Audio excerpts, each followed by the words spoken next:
大家好，今日2026年嘅3月27號，舊年立法會換屆前就進行大換血，70歲同埋以上嘅資深議員一個不留。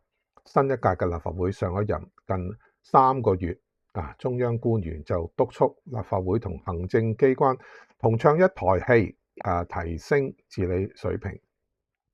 新任嘅主席李慧瓊身兼人大常委，月初喺北京就話將會研究引入全國人大嘅執法檢查機制，監督政府執行法例嘅工作同成效。立法會喺憲制下有權有責監督政府，未充分運用權力發揮作用，就市民關心嘅事項監督政府，要求官員問責。呢個係好清楚，議員失職，議會失效。宏福苑大火人禍係一個明顯嘅例子。立法會好似變咗做觀眾，市民見唔到議會起任何實質嘅作用。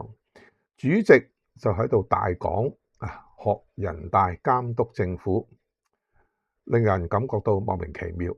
不禁問立法會搞乜？或者可能更多人已經唔係好在乎立法會搞乜，唔會再問啦。前常任秘書長楊立門日前就以紅隊在哪裏為題，喺一個電視台嘅節目裏邊表示，行政主導並唔意味行政長官應該一權獨大。行政機關若果缺乏民意代表嘅監督同提點，政策就容易出現偏差同錯漏。佢就話記起特首上任之初講過話會設立所謂紅隊擔任批判嘅角色，不過之後就冇咗下文。佢形容政府應該將整個立法會視作一支現成嘅紅隊。過去咗4年，紅隊真係喺邊呢？但係立法會呢個立法會隊又喺邊呢？宏福苑大火，168人死，1900幾戶家庭失去家園，全城悲痛，好多人心裏有一大堆問題。特首成立咗嘅獨立委員會，上個禮拜開始舉行聽證會。過去嗰好多日，居民憶述逃生嘅經過，維修工程期間發現嘅問題，曾經向政府部門投訴但無助嘅無奈，一段一段有血有淚嘅故事牽動人心。至今只係有代表政府嘅大律師現身解話，啲官員喺邊度呢？紅隊喺邊度？立法會又喺邊度？立法會主席李慧瓊琴日就被記者問到研訊嘅時候，就話呢個聆訊正在舉行，形容每個議員都有認真了解，立法會會繼續留意事件，確保聆訊嘅報告按照原本計劃盡快推出。獨立委員會係喺舊年12月成立，計劃9個月內完成報告，即係大概8月底。按李慧瓊嘅講法，議員繼續留意事件，等報告。呢個同普通市民你同我有咩分別呢？立法會議員話要等埋委員會報告，甚至可能話要等埋政府回應個報告，係咪先至做嘢呢？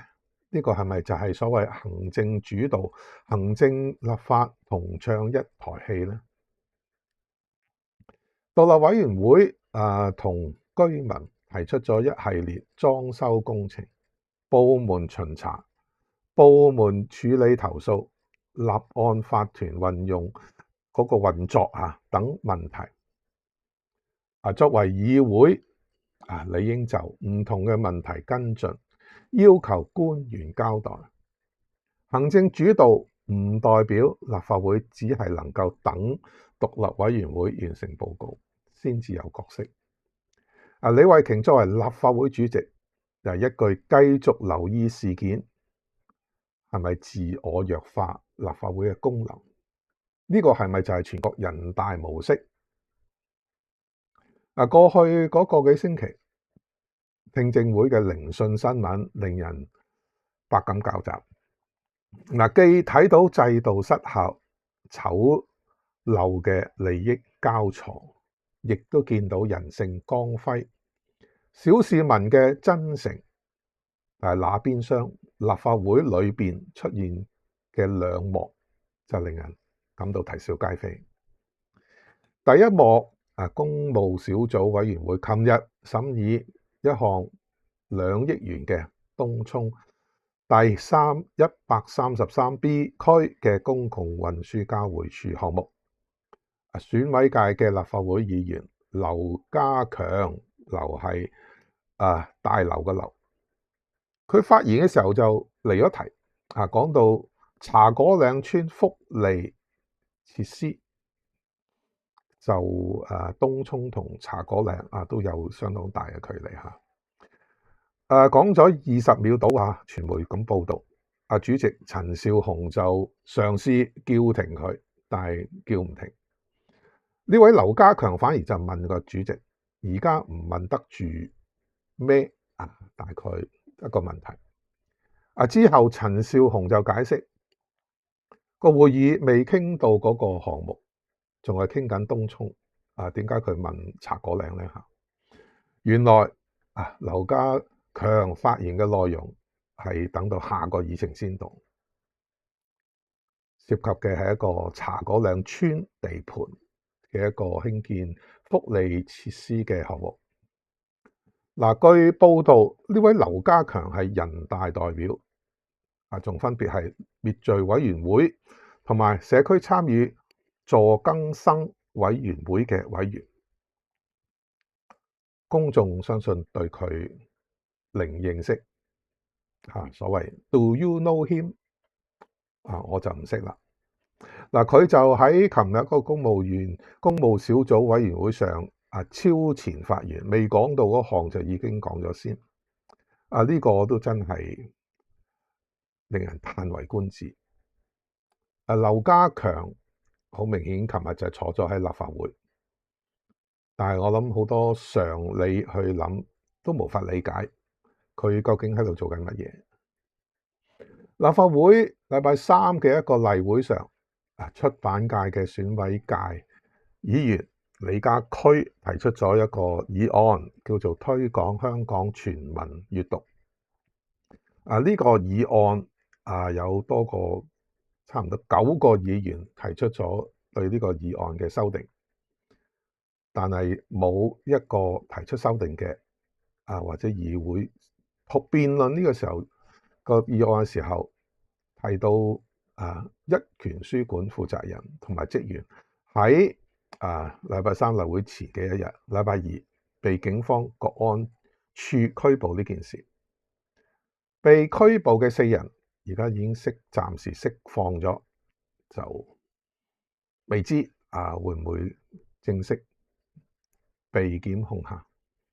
就話佢哋涉嫌明知而出售具煽動意圖嘅刊物，呢件事影響住出版自由、閱讀自由。議案以推廣全民閱讀為主題，但係有書籍刊物被指具煽動意圖，而書店公眾無從得知呢批刊物究竟係講緊乜嘢，亦都唔清楚議員嘅議案一大堆修訂講全民閱讀究竟係咩一回事。琴日就有多過一篇嘅報章嘅政治專欄文章引述咗有資深議員對其他議員喐下就對呢個推廣全民閱讀議案提修訂有意見，認為就有人為改而改搶曝光。公眾感覺到嘅就係議員喺度泛泛而談全民閱讀，又避談啲敏感嘅問題，然後又狗咬狗骨，為拗而拗。嗱，紅隊就無影無蹤，立法會隊其實就好清楚坐晒喺立法會度，但又唔好知道佢哋喺度做緊啲乜嘢。今日講到呢度，多謝大家收聽收睇，請繼續喺平台 comment like share，祝大家週末愉快，拜拜。